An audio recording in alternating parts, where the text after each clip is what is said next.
जैसी करनी वैसी भरनी, यह वाक्य तो आपने सुना ही होगा। अर्थात जैसे आप कर्म करोगे वैसा ही आपको फल भी प्राप्त होगा।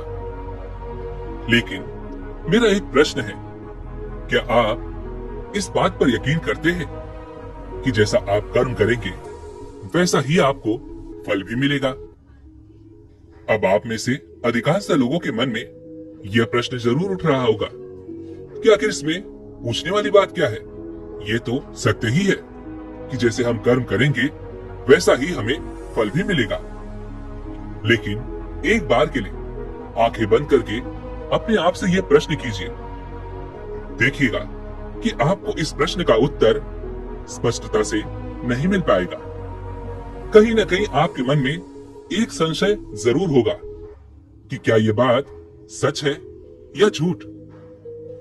क्योंकि आपने अपने आसपास तो ऐसे कई लोगों को देखा होगा जो लोग बहुत अच्छे कर्म करते हैं, बहुत अच्छे स्वभाव के होते हैं, वे कभी किसी का बुरा नहीं करते, किंतु फिर भी उनके साथ हमेशा बुरा होता है। वे लोग हमेशा दुखी रहते हैं, हमेशा परेशान रहते हैं। आपने कई बार ये भी देखा होगा, या फिर आप में से ही कई ऐसे लोग भी होंगे जिन्होंने अपनी परीक्षाओं के लिए जी तोड़ मेहनत की होगी, लेकिन फिर भी अंत में उनके हाथ निराशा ही लगी।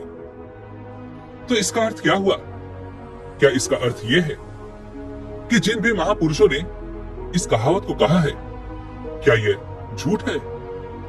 क्या वो महापुरुष गलत थे? नहीं, वास्तविकता तो यह है कि हम अपने कर्मों का लेखा जोखा समझ ही नहीं पाते, और इसी कारण हम ये सोचते हैं कि हम तो बहुत अच्छा कर्म कर रहे हैं, हम लोगों की भलाई कर रहे हैं, लोगों की मदद कर रहे हैं, फिर भी हमें न जाने क्यों हमेशा दुख और परेशानी ही उठानी पड़ती है। लेकिन आज की जो कहानी मैं आपके लेकर आया हूं, इस कहानी के माध्यम से आप ये समझ जाएंगे कि आखिर कर्मों का यह लेखा जोखा हमारे जीवन पर किस प्रकार प्रभाव डालता है। एक समय की बात है, एक गांव में दो भाई रहा करते थे। दोनों ही कुशल थे, किंतु उनमें से एक बहुत ही क्रूर, घमंडी और बहुत चालाक था। वहीं पर दूसरा भाई बहुत ही शांत स्वभाव का और बहुत अच्छी प्रवृत्ति वाला था। बड़ा भाई, जो कि बहुत क्रूर था, बहुत चालाक था, उसने धोखा देकर अपने छोटे भाई की सारी जमीन जायदाद अपने नाम करवा ली थी, और छोटे भाई के नाम पर कुछ भी नहीं बचा था। उसे तो बस एक टूटी फूटी झोपड़ी मिली थी, जिसमें वह और उसकी पत्नी रहा करते थे। उसकी पत्नी भी हमेशा बीमार रहती थी और उसे तरह तरह की यातनाएं, पीड़ाएं और समस्याओं का सामना करना पड़ता था।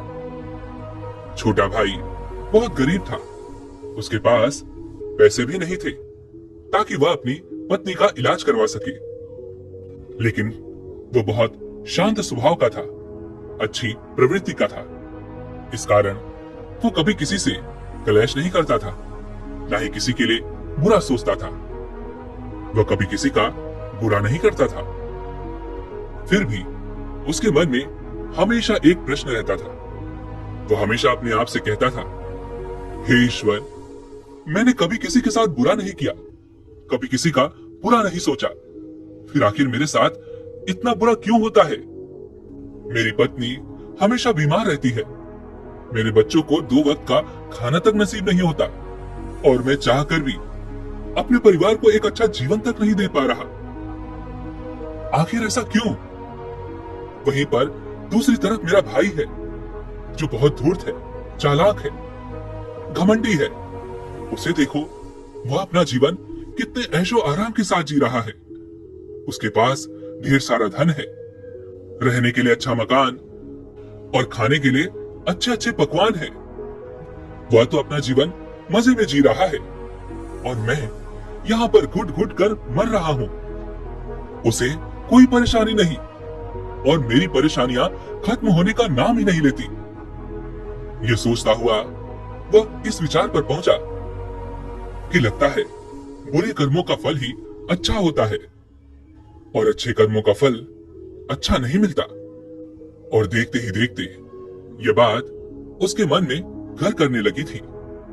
ऐसे ही कई दिन बीत गए और अब छोटा वाला भाई और भी ज्यादा परेशान रहने लगा था, क्योंकि उसकी पत्नी की तबीयत ठीक होने का नाम ही नहीं ले रही थी और उसके सामने तरह तरह की परेशानियां खड़ी थी, जिन्हें देखकर वह मन ही मन रोता रहता, परेशान होता। एक दिन की बात है, वह किसी काम से दूसरे गांव की ओर जा रहा था।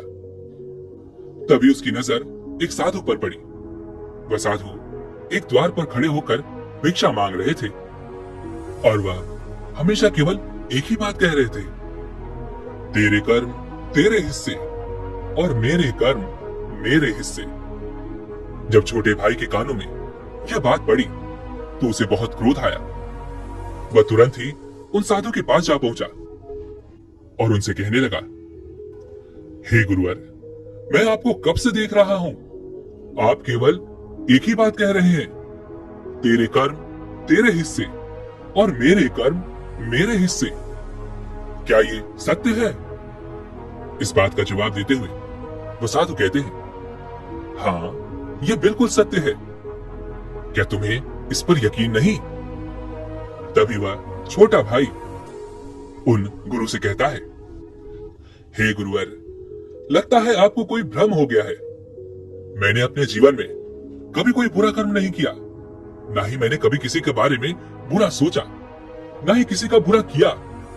उसके बाद भी मैं हमेशा परेशानियों से घिरा रहता हूँ। तकलीफें दिन ब दिन मुझे और परेशान कर रही हैं। मुझे तो आज तक मेरे अच्छे कर्मों का कोई अच्छा फल नहीं मिला।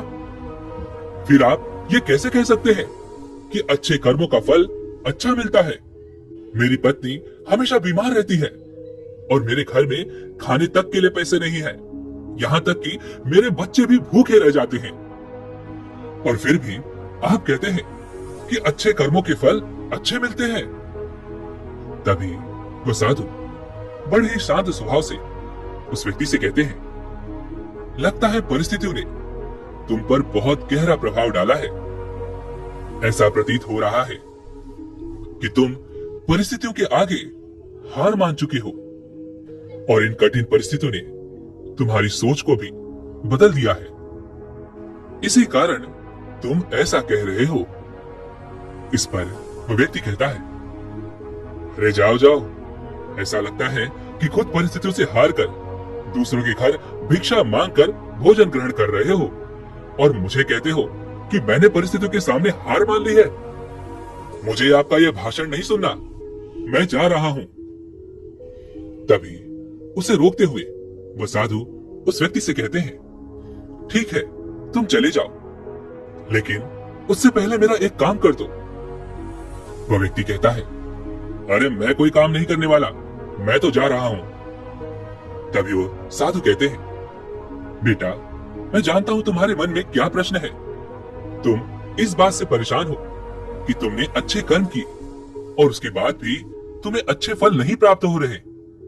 लेकिन क्या तुम इस प्रश्न का जवाब नहीं जानना चाहते? क्या तुम ये नहीं जानना चाहते कि तुम्हारे साथ ऐसा क्यों हो रहा है? यह सुनकर वो छोटा भाई कुछ देर के लिए मौन हो गया और कुछ देर सोच विचार करने के बाद वो कहता है, अच्छा ठीक है, बताइए मुझे क्या करना होगा? तभी वो साधु उस व्यक्ति से कहते हैं, मेरा बस एक छोटा सा काम कर दो। कल सुबह सुबह तुम मेरे लिए कुछ फल लेकर मेरे आश्रम आ जाना और जब तुम वहां पर आओगे तो मैं तुम्हें तुम्हारे प्रश्नों का उत्तर तुम्हें दे दूंगा और तुम्हें यह भी समझ में आ जाएगा कि तुम्हारे साथ ही ऐसा क्यों हुआ। इतना कहकर वह साधु अपना भिक्षा पात्र लेकर वहां से अपने आश्रम की ओर चल दिए। लेकिन वह व्यक्ति कुछ देर के लिए वहीं पर खड़ा रह गया और यह सोचने लगा कि क्या उसे फल लेकर उन गुरु के आश्रम जाना चाहिए या नहीं। यही सोचता हुआ वह घर लौट आया। रात भर उसके मन में केवल यही प्रश्न था कि मैं उनके पास फल लेकर जाऊं या ना जाऊं। देखते ही देखते सुबह होने लगी और अब उस छोटे भाई ने यह तय किया कि वह फल लेकर उन गुरु के आश्रम जरूर जाएगा। वह घर से निकलता है और कुछ फल खरीदता है, जिसे लेकर वह उन गुरु के आश्रम की ओर चल पड़ता है। उन गुरु का आश्रम थोड़ी दूर पर था और उसका रास्ता पड़ोस के जंगल से होकर गुजरता था, इसलिए उस रास्ते पर कोई हलचल भी नहीं थी और जगह जगह पर लंगूर और बंदर दिखाई दे रहे थे। जब वो छोटा भाई फल लेकर उन गुरु के आश्रम जा रहा था, तभी उन बंदरों को देखकर उसके मन में यह विचार उठता है कि क्यों न यह फल वह उन बंदरों को खिला दे। लेकिन तभी उसे याद आता है कि उन गुरु ने उसे वो फल आश्रम लाने को कहा है, इसलिए वह जैसे तैसे अपने मन को मनाकर उन गुरु के आश्रम की ओर चल पड़ता है। और देखते ही देखते कुछ देर में वह उन गुरु के आश्रम पहुंच जाता है। वह उन्हें प्रणाम करके उनसे कहता है, ये देखिए, मैं आ गया और जैसा कि आपने कहा था कुछ फल लाने के लिए, वो भी मैं लेकर आया हूं। अब तो मुझे बता दीजिए कि आखिर मेरे साथ ही ऐसा क्यों होता है। तभी वो साधु मुस्कुराते हुए उस व्यक्ति से कहते हैं, बताता हूं, लेकिन उससे पहले तुम मेरे एक प्रश्न का उत्तर दो। तभी वो व्यक्ति कहता है, कौन सा प्रश्न? तभी वो साधु कहते हैं, जब तुम मेरे आश्रम की ओर आ रहे थे और तुम्हारे मन में जब यह विचार उठा कि तुम यह फल उन बंदरों को खिला दो, तो तुमने ऐसा क्यों नहीं किया? यह सुन वह व्यक्ति बड़ा आश्चर्यचकित हुआ। उसे यह समझ ही नहीं आ रहा था कि आखिर जो विचार उसके मन में उठा था वह उन साधु को कैसे पता चला। तभी वो व्यक्ति दोनों हाथ जोड़कर उन साधु से कहता है, हे गुरुवर, यह बात तो मेरे मन में थी, किंतु आपको कैसे पता चली कि मैं बंदरों को फल खिलाना चाहता था? तभी वह साधु मुस्कुराते हुए उस व्यक्ति से कहते हैं, बेटा, जरूरी ये नहीं कि मुझे ये बात कैसे पता चली, जरूरी तो ये है कि तुमने उन बंदरों को ये फल क्यों नहीं खिलाया। वो व्यक्ति कुछ देर के लिए सोच में पड़ गया और उसने हड़बड़ाते हुए उन साधु को जवाब दिया क्योंकि आपने मुझे ये फल आपके पास लाने के लिए कहा था। तभी वो साधु उस व्यक्ति से कहते हैं, बेटा, जिस तरह से एक बछड़ा हजारों गायों में भी अपनी मां को ढूंढ ही लेता है, ठीक उसी प्रकार कर्म कर्ता को ढूंढ ही निकालता है। जैसे कि यह कर्म मेरे हाथों से ही लिखा था कि मैं ही इन बंदरों को यह फल खिलाऊंगा, इसलिए तुम यह फल उन बंदरों को ना खिला सके और यह फल तुम मेरे पास लेकर आए। इतना कहकर उन साधु ने वह फल उन बंदरों को खिलाना शुरू कर दिया। लेकिन वह व्यक्ति अब तक उन साधु की बात का मतलब नहीं समझ पाया था। वह उन साधु से कहता है, हे गुरुवर, आप क्या कहना चाहते हैं? मुझे आपकी बात कुछ समझ नहीं आई। कृपया करके मुझे साफ और स्पष्ट तौर पर समझाएं। तभी वह साधु मुस्कुराने लगे और उस व्यक्ति से कहते हैं, हम मनुष्यों को हमेशा से यही लगता है कि हम ही कर्ता है और हम ही कर्म करते हैं, लेकिन वास्तविकता तो कुछ और है। यहाँ पर समझने वाली बात यह है कि कर्म हमारा चुनाव खुद करता है, हम कर्म का चुनाव नहीं करते। यदि आप किसी काम को करने के योग्य हैं, तो कर्म आपको लाखों लोगों की भीड़ में से भी ढूंढकर निकाल ही लेगा। इसलिए जरूरी यह है कि कर्म करने पर नहीं, बल्कि योग्य बनने पर ध्यान दो। यदि तुम्हारा पूरा ध्यान केवल कर्म करने पर होगा, तो तुम कभी भी योग्य नहीं बन पाओगे और कभी भी कर्म तुम्हारा चुनाव ही नहीं करेगा। इस पर वह व्यक्ति कहता है, हे गुरुवर, योग्य बनने से आपका क्या मतलब है? आपका कहना है कि क्या मैं अपने परिवार का पालन पोषण नहीं कर सकता? तभी वो साधु उस व्यक्ति से कहते हैं, नहीं नहीं, मेरे कहने का अर्थ ये नहीं है। मैं तो तुमसे यह कहना चाहता हूं, योग्य बनने के लिए जिन कर्मों की आवश्यकता होती है, उसके लिए तुम्हें पहले छोटे छोटे कामों को करना शुरू करना होगा। और जब तुम उन कामों में निपुण हो जाओगे, कुशल हो जाओगे, इतने योग्य बन जाओगे, तो बड़ा कर्म, या फिर यूं कहें कि मुख्य कर्म, जिस कर्म के लिए तुम बने हो, वह कर्म तुम्हें ढूंढ ही लेगा और वह कर्म तुम्हारे पास खुद ही चला आएगा। उदाहरण के तौर पर तुम इन बंदरों को ही देख सकते हो। ये बंदर जब छोटे होते हैं तब से ही ये पेड़ों पर चढ़ना सीखते हैं, गुलाटियां लगाना सीखते हैं, दौड़ना सीखते हैं, छलांग लगाते हैं। शुरू शुरू में इन्हें तकलीफ होती है, ये कभी गिर जाते हैं तो कभी इन्हें चोट भी लगती है, लेकिन धीरे धीरे ये उन कामों में निपुण हो जाते हैं, कुशल हो जाते हैं और उसके बाद इनका भोजन इन तक स्वयं ही पहुंच जाता है। इसीलिए अपनी रोजमर्रा की जिंदगी में भी छोटे छोटे कर्म करते रहो और जब तुम उन कर्मों से अपने आप को उस योग्य बना लोगे तो बड़ा लक्ष्य तुम तक खुद चला आएगा और तुम किसी भी बड़े लक्ष्य को प्राप्त कर सकोगे।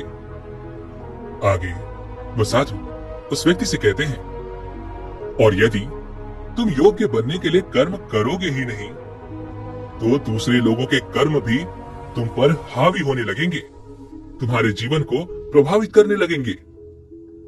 उदाहरण के लिए तुम्हारी पत्नी को ही ले लो। तुम्हारी पत्नी कई दिनों से बीमार है और उसकी तबीयत ठीक ही नहीं हो रही और तुम ये सोचते हो कि पता नहीं तुम्हें किन कर्मों की सजा मिल रही है। तुम अपने आप को अभागा समझते हो, असहाय महसूस करते हो, लेकिन वास्तविकता तो कुछ और ही है। तुम्हें यहाँ पर यह समझने की आवश्यकता है कि तुम्हारी पत्नी बीमार अपने कर्मों से है, ना कि तुम्हारे कर्मों से। हो सकता है कि तुम्हारी पत्नी ने अतीत में ऐसा कोई कर्म किया हो जिसकी सजा वह आज भुगत रही है और तुम्हारी पत्नी के कर्मों के कारण ही तुम्हें भी दुख झेलना पड़ रहा है, तकलीफें उठानी पड़ रही है, परेशानियों का सामना करना पड़ रहा है। और यही कारण है कि अधिकांश लोग अपने परिवार के कारण, अपने बच्चों के कारण तरह तरह के दुख झेलते रहते हैं, तरह तरह की परेशानियों का सामना करते हैं। किंतु तुम्हें यहाँ पर यह समझने की आवश्यकता है, यदि तुम इस योग्य होते, तुम्हारे पास इतने पैसे होते, तो तुम अपनी पत्नी का इलाज करवा पाते। और तो और ये भी हो सकता था, यदि तुम इस योग्य होते तो तुम्हारा विवाह किसी दूसरी स्त्री के साथ हुआ होता जो स्वस्थ होती, लेकिन तुम उस योग्य थे ही नहीं। और यही कारण है कि तुम अपनी पत्नी के कारण आज दुखों में डूबे हुए हो। किंतु अब तक कुछ भी नहीं बिगड़ा। यदि तुम अब भी योग्य बन जाओ तो दूसरों के कर्म तुम्हें कभी भी प्रभावित नहीं कर पाएंगे। आगे वह सन्यासी उस युवक को चेतावनी देते हुए कहते हैं, मेरी एक बात हमेशा याद रखना, तुम्हें वह नहीं मिलता जो तुम चाहते हो, बल्कि तुम्हें वह मिलता है जिसके तुम योग्य हो। इसलिए कर्म करने से ज्यादा योग्य बनने पर ध्यान दो, अपनी योग्यता बढ़ाओ। केवल कर्म का फल पाने के लिए कर्म मत करो और फिर तुम कभी भी इन परेशानियों से निकल नहीं पाओगे। तभी वह व्यक्ति उन साधुओं के सामने दोनों हाथ जोड़कर उनसे कहता है, हे गुरुवर, आप हमेशा योग्य बनने की बातें कर रहे हैं, किंतु आप ये नहीं बता रहे हैं कि मैं अपनी योग्यता को किस तरह से बढ़ाऊं ताकि मेरा मुख्य कर्म मुझे ढूंढ ले। तभी वह साधु उस व्यक्ति से कहते हैं, यह तो बड़ा ही सरल है, फिर भी लोगों के लिए यह बहुत कठिन हो जाता है। सबसे पहला उपाय यह है कि जो भी कर्म तुम कर रहे हो उस कर्म को कर कर भूल जाओ। अर्थात योग्य बनने के लिए जो भी कर्म तुम कर रहे हो उसे याद ना रखो, उसे भूल जाओ। ये मत सोचो कि जो तुमने कर्म किया है उसका फल तुम्हें कब और क्या मिलेगा। इसीलिए तो कहा जाता है कि कर्म करो, फल की चिंता मत करो। यदि तुम्हारा मन हमेशा फल की चिंता में ही लगा रहेगा तो इसका अर्थ ये हुआ कि तुमने वास्तविक तौर पर कोई कर्म किया ही नहीं। और हम में से अधिकांश लोग यही गलती करते हैं। उन्हें लगता है कि वह एक अच्छा कर्म कर रहे हैं जिसका फल भी उन्हें अच्छा ही मिलेगा। उनका सारा ध्यान केवल फल पर होता है और यही कारण है कि वो अधिकांशतः दुखी होते हैं, क्योंकि जब उन्हें फल नहीं मिल पाता, या फिर यूं कहें कि जब उन्हें अपने मन वांछित फल नहीं मिल पाता तो उनके मन को ठेस पहुंचती है और वे लोग दुखी रहने लगते हैं, परेशान रहने लगते हैं और हमेशा यही सोचते हैं कि मैंने तो अच्छे कर्म किए थे, फिर भी मुझे अच्छे फल क्यों नहीं मिल रहे। और उनका यही सोचना उन्हें अपने लक्ष्य से भटका देता है। हाँ, आप ये जरूर कर सकते हैं, अपना कर्म करने के बाद उसका आकलन जरूर करें, लेकिन फल की चिंता ना करें। तभी वह व्यक्ति उन साधु से कहता है, हे गुरुवर, आप कह रहे हैं फल की चिंता मत करो, लेकिन जो कर्म किए हैं उसका आकलन जरूर करो, ये कैसे संभव है। तभी वह साधु बड़े ही शांत स्वभाव से उस व्यक्ति से कहते हैं, भंते, जब तुम कोई कर्म करते हो तो तुम्हारे मन में हमेशा फल की चिंता होती है, जबकि तुम्हारे मन में फल की चिंता ना होकर यह चिंता होनी चाहिए कि जो भी कर्म मैंने किए हैं, क्या उस कर्म में मैंने अपना 100% दिया है या नहीं। जब मैं वह काम कर रहा था तो मेरा ध्यान पूरी तरह से उस काम पर था या नहीं, कहीं मेरा ध्यान भटक तो नहीं रहा था। यदि तुम इन चीजों पर विचार करोगे, यह प्रश्न खुद से करोगे, तभी वास्तविक तौर पर तुम खुद का आकलन कर पाओगे। और जब तुम पूरे ध्यान के साथ किसी कर्म को करोगे तो तुम्हारे ध्यान की शक्ति भी बढ़ेगी और तुम्हारे कर्म करने की योग्यता भी बढ़ेगी। किंतु यदि तुम यह सोचते हो कि तुम्हें तो केवल कर्म करना है और केवल यही सोचकर तुम कर्म करते चले जाओगे, तो तुम्हें कर्म का फल कभी प्राप्त नहीं होगा और ना ही तुम कभी योग्य बन पाओगे। इसलिए कर्म करने के बाद आकलन जरूर करो। ये देखो कि जब तुम वो कार्य कर रहे थे तो तुम्हारा ध्यान, तुम्हारा शरीर, तुम्हारा मन पूरी तरह से उस कार्य पर था या नहीं। तभी वो व्यक्ति एक बार फिर उन साधु से प्रश्न करता है और कहता है, हे गुरुवर, आप सही कहते हैं कि जब भी हम कोई कर्म कर रहे हो तो हमारा पूरा ध्यान उस कर्म पर होना चाहिए, लेकिन मैं जब भी कोई कर्म करता हूं तो मेरे मन में तरह तरह के विचार चल रहे होते हैं। मेरा मन विचारों से ग्रसित होता है, वह तरह तरह की बातें सोचने लगता है। तो ऐसे में मैं अपने मन को किस तरह से केवल एक ही कर्म पर टिका सकता हूं? क्या इसका कोई उपाय है?